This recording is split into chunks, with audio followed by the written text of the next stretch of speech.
Dirtle Magic! Hello and welcome back. You can follow our post on Twitter and Facebook at DirtleMTG to stay up to date on our latest videos and other posts, and you can join a more robust discussion about Casual Commander at our blog, thedicebag.blog. Please don't forget to like, subscribe, and share this content to help the channel and the blog grow. Another way you can support the channel, though, is through our affiliate links in the description below. If you're looking for single sealed product or gaming accessories to protect all of that glory, please consider clicking the links in the description. Now, grab some spells, it's time to dirtle. Hello. In this game, I'm going to be invoking the Patron of the Moon. Standing against me are Torens, Muldrotha, and Liesa, the Shroud of Dusk. I want to preface this video by telling my viewers that this is a long game with a lot of board wipes, but no board wipes are without purpose in this one. Torens wins the die roll, and begins the game with a visit to the Temple of Plenty, scrying 1. Muldrotha drops a Snow Forest into play, and then casts a Sol Ring. Liesa plays a Plains, and casts Cleric Class. That's a tongue twister.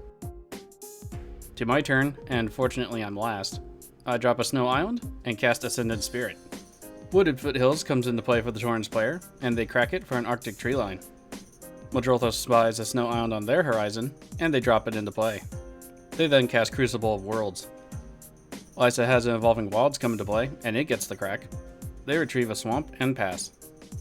To my turn, I get a Soratami Cloudskater. I drop a Snow Island and activate my Ascendant to make it a 2/3. Moving to combat, I swing into the Muldrotha player for 2, and they go down to 38. Torens' turn has a Command Tower into play, followed by Good Fortune Unicorn. Muldrotha drops a land that comes into play as a copy of Command Tower, and they pass. Liesa puts a Scrub land into play, and Kumbal, Council of Allocation, enters the battlefield. More snow-covered land on my turn. I play Talaria West, and then I cast Thought Vessel. I pass. A Snow Plains into play for Torens, and they cast their commander, the Fist of Angels. 2 attacks, and the Unicorn hoofs it on over to the Muldrotha player, dealing 2 and dropping them to 36. Muldrotha plays an Overgrown Tomb tapped. They then cast Erebos, God of the Dead, stopping opponent's life gain. To Liesa's turn, and they drop an Isolated Chapel, and cast a Sol Ring. Orzhov's Signet comes down next, and is followed by a leveling of Cleric Class to level 2. I gain access to a Radiant Fountain on my turn. I drop it, but gain no life. I then cast Sword of the Animist, and then cast Soratami Cloudskater. Moving to combat, I swing with the Ascendant into Muldrotha, dealing 2 and bringing them down to 34. A Frosty Forest comes into play for Torens, and Ulvenwald Mysteries comes into play afterward. Shana, Sisay's Legacy is then cast, and they move to combat. Torens swings into the Liesa player and the Unicorn into Muldrotha. They take 3 and 2 respectively, and go down to 40 and 32 respectively. Muldrotha's turn has a Strip Mine Plunge into play. Sheoldred the Whispering One is then cast. Moving to Liesa, the Whispering One triggers, and Kumbal is sacrificed.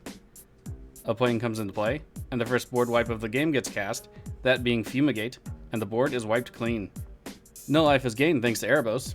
Ulvenwald Mysteries triggers 3 times, and the Torens player gets 3 clue tokens. My turn brings me Baron Talarian Archmage. I drop a Snow Island, and then cast Baron to have some defense. I pass the turn. Torens' turn sees their commander recast and re-enter the battlefield, and they pass. Muldrotha's turn has Erebos activated to draw a card, and the Muldrotha player loses 2 life. They then drop a Snow-Covered Forest, and cast Bane of Progress. All artifacts and enchantments get destroyed, and that's the second board wipe this game. To Liesa, and the Command Tower comes into play.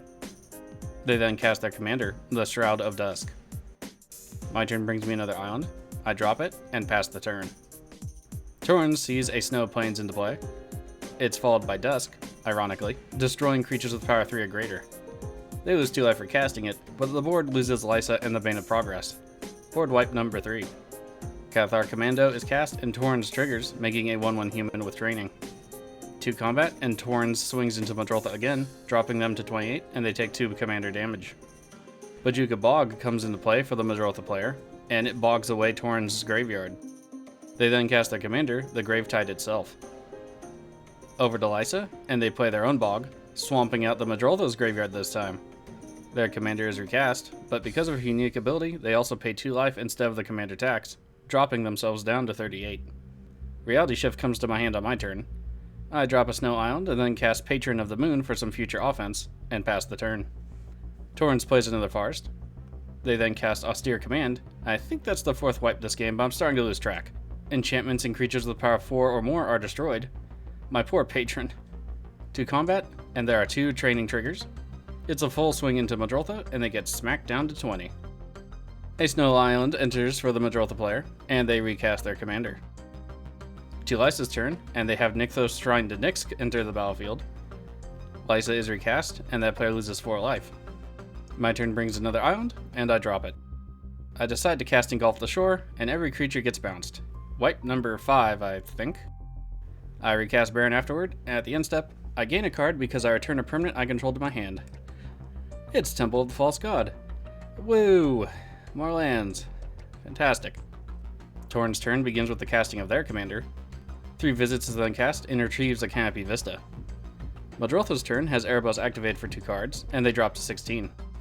They drop a Pathway, and activate Erebos again for 2 more cards. They pass the turn at 12 life. Liesa plays their own Pathway, which is Bright Climb, on their turn, and recast their own commander, losing no life because she had been bounced back to the hand. Whip of Erebos is then cast. They lose 2 life, but gain lifelink for the team, so nice trade-off. Well, once Erebos is gone anyway, the lifelink will work a lot better. My turn brings me an Archaeomancer. I drop the Temple of the False God, and recast my own commander, losing 2 life in doing so. In combat, I swing into Muldrotha for 2 with Baron, and they drop to 10. At the end of turn, Torens cast a Cathar Commando, gaining a token and losing 2 life. On Torens' turn, they go straight to attacks, swinging everything they have available at the Muldrotha player. Muldrotha goes down to 2. Muldrotha plays a Ghost Quarter for their turn. They sacrifice Strip Mine to destroy Nykthos, the Shrine of Nyx, and Ghost Quarter to destroy Liesa's command tower. After those effects resolve, they quit the game. Don't know what to do or make about that, but okay. To Liesa's turn, and they cast Sanguine Bond. That's pretty bad for my survival. 2 attacks, and Liesa swings into the Torens player. The Torens player responds with a generous gift targeting Liesa, and Liesa gets destroyed and heads back to the command zone. But the player gets an Elfin token. I see a Mirror Pool on my turn, and cast Archaeomancer. With its ETB, I return Engulf the Shore for protection. To combat, I swing Baron at Torens, and the Patron at Liesa. Damage is good, with Torens going down to 27, and Liesa going down to 25, taking 5 commander. Back to Torens, and they cast a Metallic Mimic, picking humans, and getting another token with training. Thalia's Lieutenant then comes down, adding a 1/1 counter to each human Torens controls. Into the fray, and Torens, Cathar Commander, and 1 token swing into the Liesa player. Liesa assigns the Elephant to block the commando, and it's sacrificed in response to destroy the Sanguine Bond. Other damage is good, dropping the Liesa player to 17. To the Shroud of Dust's turn, and they recast their commander again, losing 6 life. At the end of the turn, I cast Reality Shift on Liesa, and she returns to the command zone, and the top card of their library is manifested. My turn brings me a Flood of Tears. I move to combat and swing the Patron into the Liesa player, dealing 5 more commander damage and bringing them down to 6, making recasting their commander very difficult. I pass with mana up for Engulf the Shore. Torens cast Iridescent Hornbeetle on their turn, triggering Torens and Thalia's Lieutenant. Into combat, and everything that can swing besides the Mimic comes at me. I had hoped they'd finish off the Liesa player, but there's nothing to be done about that. In response, I cast Engulf the Shore and bounce all the creatures in play. In the second main, Torens cast their commander, and they pass the turn. Over to Liesa, and Youthful Valkyrie comes into play. It's followed by Giselle, the Broken Blade. Youthful Valkyrie triggers, gaining a counter, and I guess it's Angel Tribal. My turn conjures a Spectral Deluge. I then cast the Archaeomancer, getting back Engulf the Shore for more protection. I don't need the Liesa player gaining any more life through lifelink.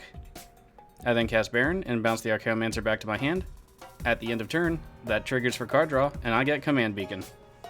Over to the Angel's Fist, and they cast Metallic Mimic again, gaining a token. They then cast Beetle as well, and gain another token. Thalia's Lieutenant also comes back into play, another token is created, and the humans are all pumped with a 1/1 counter. On the attack, Torens himself swings into me, and I take 3 commander damage, going down to 25. At the end of the turn, the Beetle creates 8 new insect creature tokens. That's going to bug me a bit. Liesa's turn sees a Vengeful Reaper hit the field, and the Useful Valkyrie gets another counter. To combat, a full flight of angels swing into the Torens player, and they take 9, going down to 18, and the Liesa player gains 9 life. In the second main, Pact of the Serpent is cast. In response, I cast Engulf the Shore to prevent them from gaining any card draw. Creatures are bounced, and no card draw happens because it's dependent on the creature count and type. Youthful Valkyrie is then recast, and they pass the turn. To my turn, and I gain another Snow Island. I drop it and cast the Archaeomancer, getting back Engulf the Shore to keep things under control. It's not my favorite way to play the game, but I need to protect myself. I cast Baron again, bounce the Archaeomancer back to hand, and at end of turn, I draw a Scare Tiller. Torens' turn sees an Anointed Procession come down. Metallic Mimic is then recast, and that is followed by Torens. To Liesa, and the Vengeful Reaper comes back into play. Into combat, and the Angels are swinging my way. I cast Engulf the Shore, and let things get bounced again. To my turn, and I gain Swiftfoot Boots. I play Command Beacon, and cast the Archaeomancer again to get the shores back. Liesa has a response this time, and casts Kaya's Guile, exiling my graveyard. I cast Patron of the Moon afterward, following that up with Swiftfoot Boots onto the battlefield, and I pass the turn. Torens' turn, and Scavenger Grounds is dropped into play. They recast Torens, Metallic Mimic, and Iridescent Beetle. They gain 4 human tokens, and 4 insect tokens at the end of turn. Liesa's turn has them recasting Youthful Valkyrie, Gisela, and Vengeful Reaper. Back to my turn, and Glasspool Mimic comes to my hand. I cast the one-sided Spectral Deluge, bouncing opponent's creatures away again, but this time I get to attack. I swing into the Liesa player with my creatures, and they take 6, going down to 13 and up to 15 commander damage. In the second main, I equip the boots to the Patron. I then cast Glasspool Mimic, and it comes into play as a copy of Archaeomancer. I return the Deluge back to my hand, hoping to finish the game soon with a one-sided board wipe. I cast Baron, and he bounces the original Archaeomancer back to my hand. I pass, drawing from the trigger and an Amanatu's Augury. Torens' turn sees the cast of Mirari's Wake, doubling their mana and providing an Anthem. Torens, Metallic Mimic, and Thalia's Lieutenant all come back into play, and 4 human tokens are created. Each human also gains a 1/1 counter once the Lieutenant falls into play. Moving to Liesa, they recast Gisela. They then crack their Myriad Landscape and get 2 swamps from their deck into play. To my turn, and I consider casting both Augury and the Deluge. I'm 1 mana short, but the Augury should give me the other land, right? I decide to chance it and cast the Augury. I do get 2 lands to choose from, thankfully, and select a Snow Island and put it into play. I then cast the Mana Compass, Olboro Breezecaller, and Mystic Confluence as the different types of spells to cast. For the Confluence, I like to draw 3 cards. I draw Mnemonic Wall, another island, and Mystic Remora. I cast the Deluge and bounce my opponent's things again. I then move to attacks, and swing my available creatures into the Liesa player, dealing 8 regular damage and 5 commander damage, bringing them down to 5 and up to 20 commander. I pass the turn, and the Thematic Compass flips over into the Spires of Erasca. Torens' turn has the recast of Torens, Metallic Mimic, Iridescent Beetle, and a new casting of Hopeful Initiate. The Initiate is activated and destroys my Swiftfoot Boots. They pass the turn, and the Beetle makes 10 insect tokens, along with the 6 human tokens they already made that turn. Liesa's turn brings about the authority of the consoles, and I am thankful that was not in play last turn. They then recast Youthful Valkyrie, Gisela, and the Vengeful Reaper. In combat, the Reaper swings at me because it has haste, and I swat it away with the Spires. Rolling to me, I get a Trade Routes. I cast the Archaeomancer, attempting to get back the Deluge. Authority of the Consoles triggers, and Liesa gains 1. In response, Torens activates the Scavenger Grounds, and graveyards get exiled. I cast Mystic Remora, and then consider my options. Liesa would have been dead next turn to commander damage, but my other removal isn't as one-sided. I go to combat and swing the Patron into the Torens player, dealing 5 commander damage, and bringing them down to 13. In the second main, I cast Trade Routes, hoping for some card draw.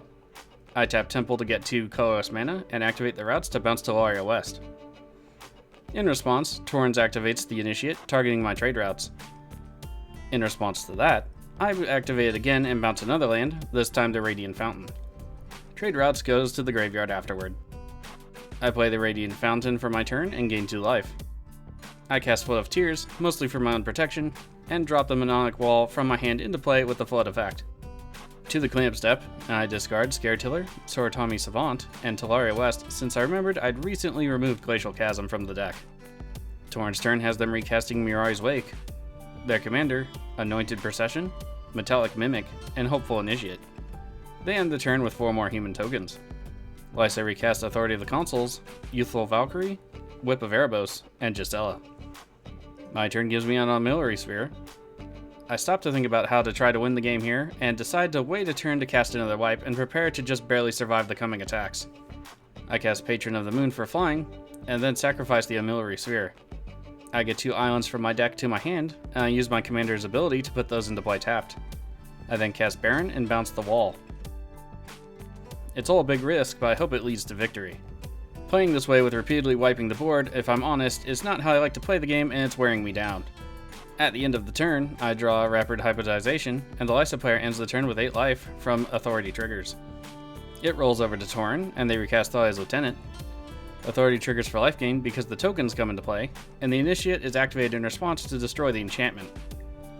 The Lieutenant enters, and all the humans get a 1/1 counter.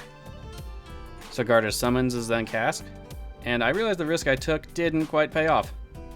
Iridescent Beetle is recast, and more tokens are created. To the attacks, a number of large human tokens along with the Initiate and the Mimic all come at me. Training gets triggered, making some of the creatures even larger. I Spires the Initiate out of combat, but unable to survive, I die to a mob of probably very annoyed humans. At the end of the turn, the Beetle makes an absurd 36 insects. Liesa's turn has a Seraph Sanctuary come into play, gaining them a little bit of life. They then say good game and give it up. Good game to my opponents. 19 turns of a long drawn-out struggle. Unfortunately, we didn't get to do any of the cool landfall shenanigans this deck is capable of, and those combos might have led to victory. As it was, the game was both long and tedious, and isn't my preferred way to play Magic, as I said earlier. Still, I'm not going to throw a game if I can see a path to victory. I also want to thank my opponents for staying through the whole thing, because despite how much of a pain it was for me to play, I'm sure it was worse for them. All that said, at least it was a unique experience with this commander, and trying to get it to work. Kudos to whoever has this commander deck and plays it on a regular basis. Join me next time for another casual gameplay video here on Dirtle Magic. Until then, stay safe out there.